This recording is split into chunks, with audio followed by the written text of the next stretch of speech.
Welcome to the Timeless Marketing Podcast with Brian Kurtz, your connection to insights from some of the top direct response marketing minds on the planet.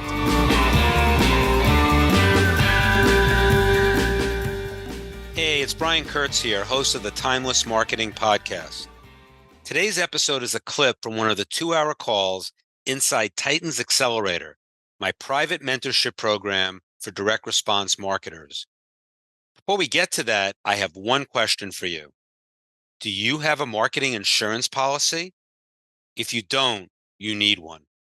And that's why I created Titan's Accelerator, which is one of the most giving communities and serves as the de facto board of advisors and marketing insurance policy for over 250 of the best and brightest direct response marketers, copywriters, media buyers, marketing agencies, senior executives, anyone in direct response marketing who is committed to growing and scaling their business. The bottom line, you don't have to grow your business alone. And you don't need to spend tens of thousands of dollars either.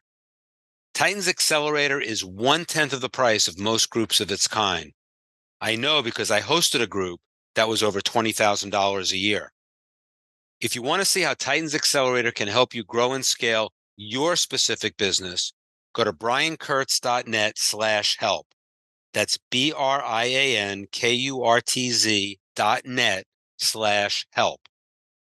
And with a private membership, you'll receive access to the full presentation from today's episode, along with the Q&A and discussion that followed.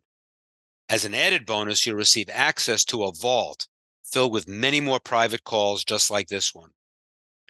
Again, if you want to see if Titan's Accelerator is a fit for you with no obligation, go to briankurtz.net/help.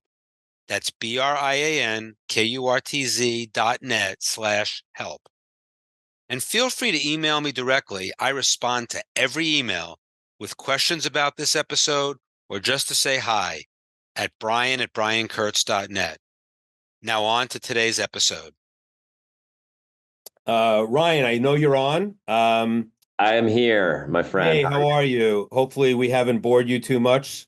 No, this is amazing. This is a nice little unadvertised bonus, as they say in the biz. So, for those of you who don't know Ryan Levesque, basically you're missing out, but you won't miss out after today because you'll get a good feel for who Ryan is and what he means to not only the direct response marketing industry, but to me personally, whether you care about that or not. Ryan and I met a little over 10 years ago. I knew of him before that through Will Hamilton. He is somebody I've admired. I've kind of like, I'm not going to say I watched him grow up, but I kind of feel like I did in a way. And I've been watching his rise, his influence. Those of you who don't know, he's written 2 books, Ask and Choose. Ask was an amazing book. Kind of didn't just put him on the map. I think, he had a mastermind and he did a lot of other things. He developed the Ask funnels, the idea of, getting your audience to tell you what they want to do, which is something that goes back to breakthrough advertising. I think in my blurb on Ask, I said, Ask is a breakthrough advertising for today as opposed to 1966. And I thought that was the best compliment I could pay it, since breakthrough advertising for me is the most important book ever written on the topic of markets and creating a market and mass desire. So anyway, Ryan is in a new phase of his career and life. He just sold one of his companies. He still has his original company. He's going to talk about this transformation he's gone through. It's not just the beard, but he's become a farmer, and it's an amazing journey. And there's, I guess, 2 parts to it. I guess you'll do it in at least 2 parts. And I may interject with some questions, but I really want you to share basically what you shared at the Platt meeting and what you're sharing now internationally. I know you were on a huge trip to the UK, and you've been sharing this story, and then you're adding to it. I just realized you were on the Stu McLaren predictions call, and you've added to it even since like a month ago when I saw you, or 2 months ago when I saw you. So it's he's basically transforming himself. and he's still the same guy, which is what the best thing about him. So anyway, Ryan, I just want you to share your genius with this group. I just want to tell you how much I admire you, how much I value your friendship, and that I didn't even have to get the sentence out to say, would you come on this call? You were like, yes, before I even asked. And so I did ask, but not like your book. I didn't do a quiz funnel to get you here, but I just appreciate you so much, and I'm so glad you're here. Well, it's an honor, honestly, to be here. I think we can all agree and say, like, we're really lucky to have you as a leader, like as our leader here in this group, and just the heart that you bring to everything that you do and your care. And when I was a nobody in the back of the room, showing up to Titans of Direct Response, just there to learn as a student. And just the way that you welcome me with open arms, I think is just the way that you operate as a human being. And it really speaks to, I think, A, you as a person, and B, the community that you bring together, which is what makes this group, I think, so special. So it's an honor to be here. What I share here today is probably going to be a bit unexpected. I'll say it like that. All right. So I jokingly titled this talk, How to Become the Least Popular Person in the Room, because there may be some things that I share that perhaps are a little controversial, perhaps a little unexpected. What I really want to title this talk is what you see on the screen, which is 5 Unexpected Lessons Learned by Being Curious, Asking Questions, and Seeking Truth. So with that frame, I want to invite you to put yourself in a place right now where you can reflect deeply on your work, on your business, where you are right now in your life. And I invite you, if you don't already, to have something that you can take some great notes with, to take some notes with, because there'll be some things and some ideas that I'll be sharing with you that you may want to capture them in the moment exactly as they are written or exactly as they are said. And it may be powerful to have that by your side. So with that said, let's get started. In 2021, I received an offer for $70 million to buy my company. And after 12 months of diligence, after $2 million spent in the process, the deal fell apart. And this was not how this story was supposed to end. This is not how I'd written the story. It's not how I'd imagined it in my mind. It's not how I journaled about it. And I thought I'd done everything right. I built a company that generated over $100 million in revenue, landed on the Inc. 5000 list of fastest growing companies 7 years in a row, been featured in virtually every media publication that you could imagine, tens of thousands of incredibly happy and satisfied customers, and the deal didn't happen. And after that experience, I spent a lot of time deep in reflection and a lot of time really asking myself, and reflecting on why it didn't play out the way I expected it. I spent a lot of time reading. One of the books that had a big impact on me, if you haven't already read it, is The Second Mountain by David Brooks, as you see right here. And I spent a lot of time reflecting on a number of questions. And one of the questions that I reflected on, I asked myself was, if the deal had gone through, what would I do with the money? And the answer was pretty simple. The answer was to move out into the mountains and start a farm with my family. And then I asked myself another question, which was, what the hell's stopping me from doing this right now? And the answer was nothing at all.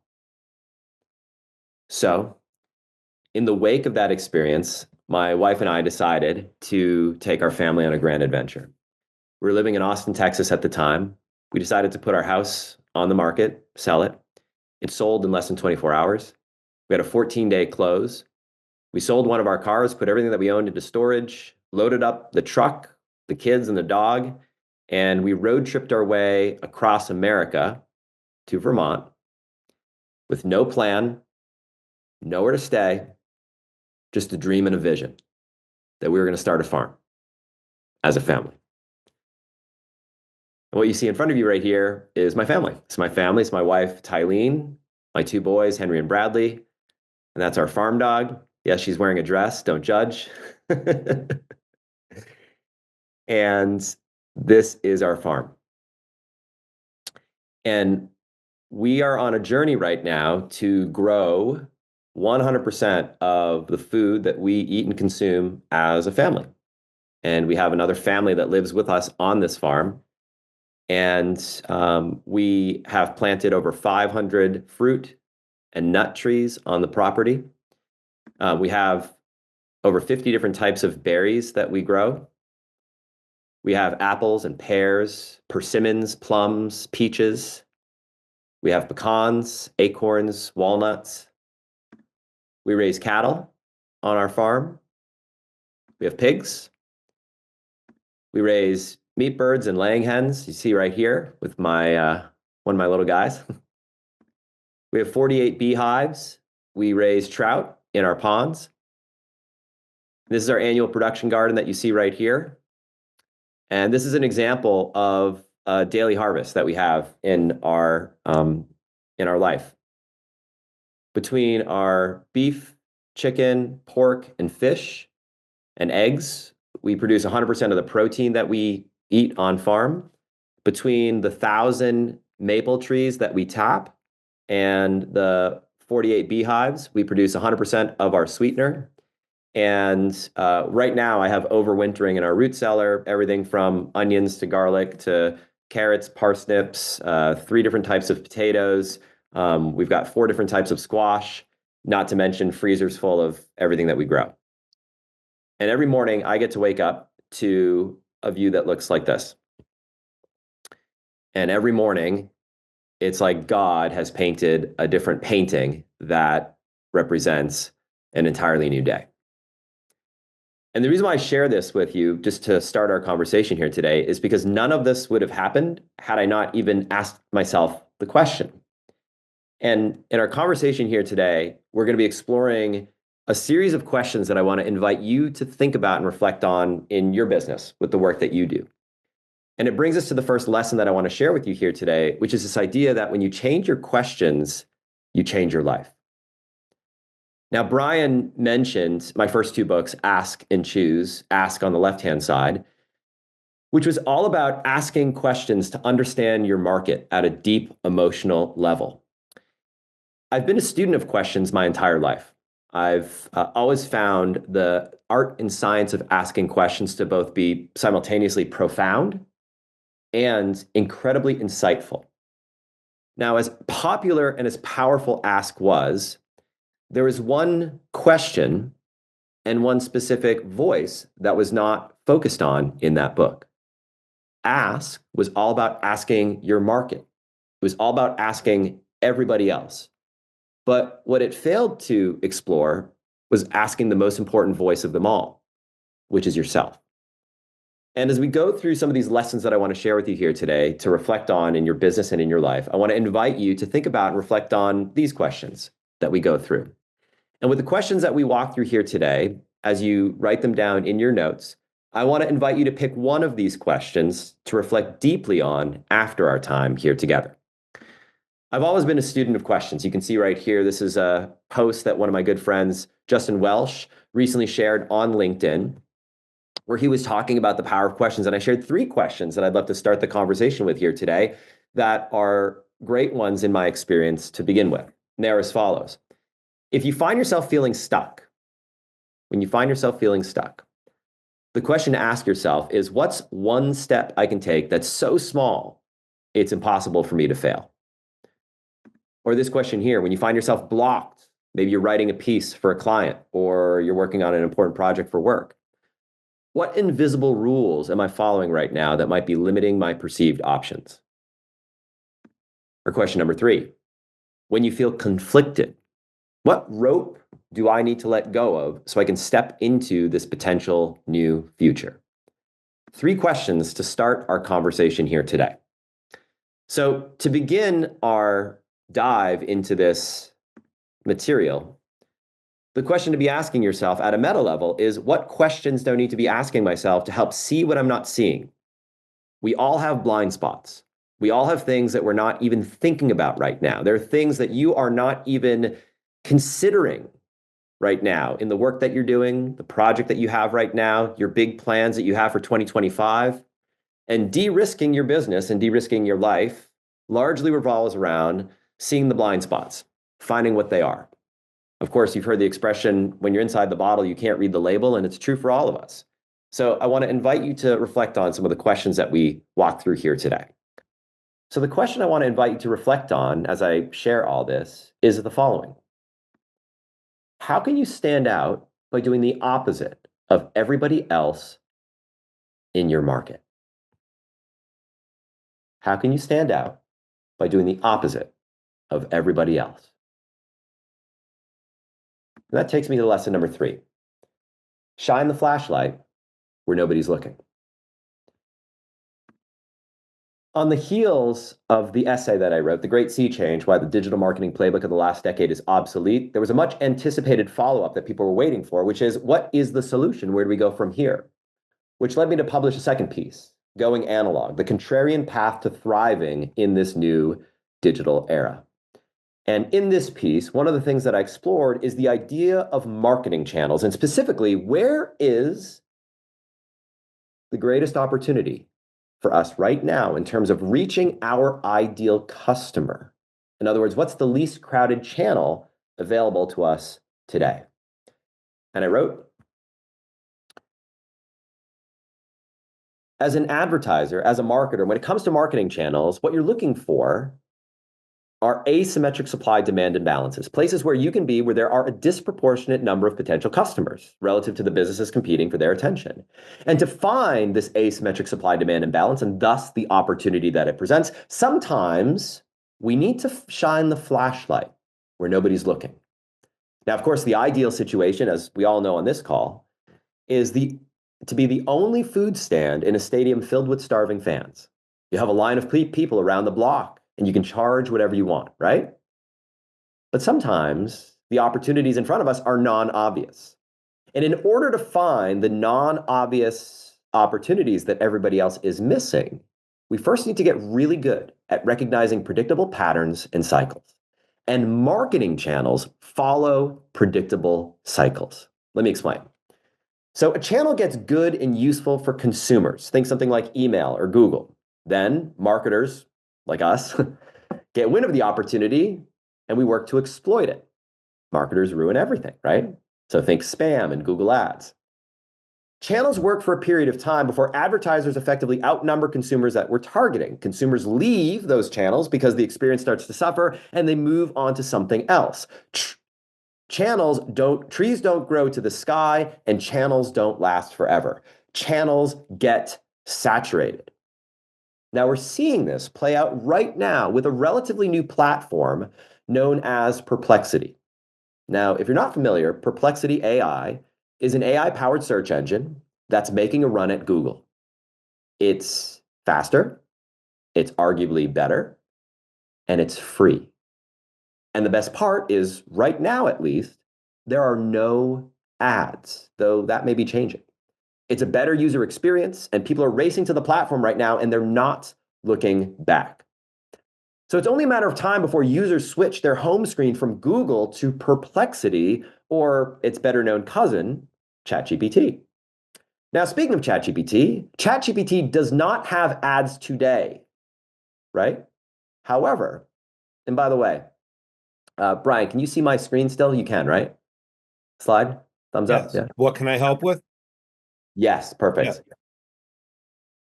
Speaking of ChatGPT, ChatGPT doesn't have ads today, but if you think it won't have an ad-supported version at some point in the not too distant future, then you're missing what's likely to be a massive opportunity on the horizon.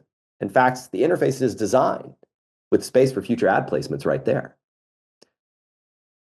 Netflix started as a subscription before introducing an ad-supported plan. Channels follow a predictable path. Now, these are not opportunities that we can take advantage of here today, but can help you understand why platforms like Facebook and Instagram are scrambling to keep their users on platform and why they're no longer yielding the way they once did. These platforms aren't dead, they're just crowded. They don't have the same asymmetric supply-demand imbalance that they had even just a few short years ago. So where is the opportunity here today? What is the least crowded channel available to us right now? Well, for this, we need to open our minds to a potential paradigm shift. We need to not only think outside the box, we need to think beyond the screen.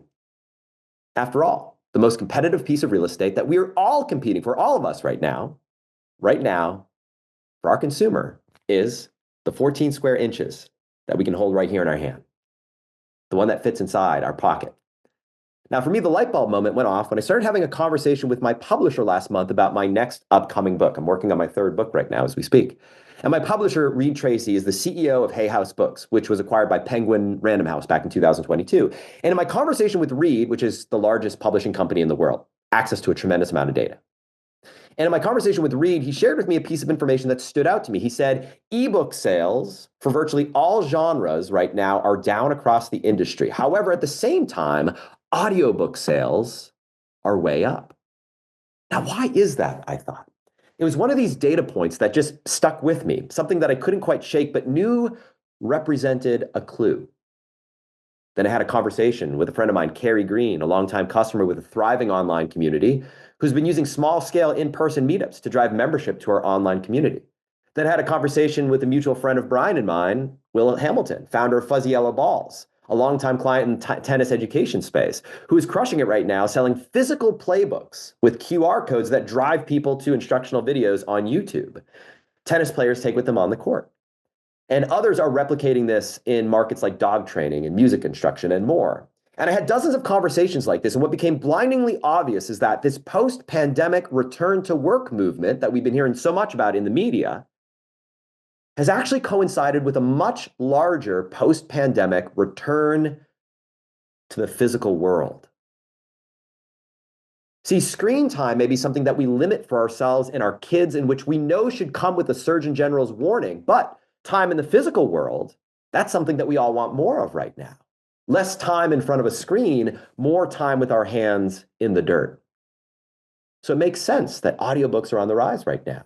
Something we can listen to while we're existing in the physical world, while we're raking fall leaves in the garden or shoveling snow outside, while we're baking biscuits in the kitchen or going on that hike. Audiobooks are a way for us to reach our audience outside of the screen time that big budget advertisers are ruthlessly fighting for and which we desperately want to limit. And on top of that, audiobooks and audio more broadly is arguably the most intimate medium that we have available to reach our audience. Video is consumed in all different ways and all sorts of different devices for a few distracted minutes here and there. But when we consume audio, and audiobooks specifically, if we're not listening to it in our car, we're most often listening to it with earbuds deeply embedded in our ears, often for hours at a time. It's the closest we can get to putting our voice directly inside our prospect's brain. Zig when they zag.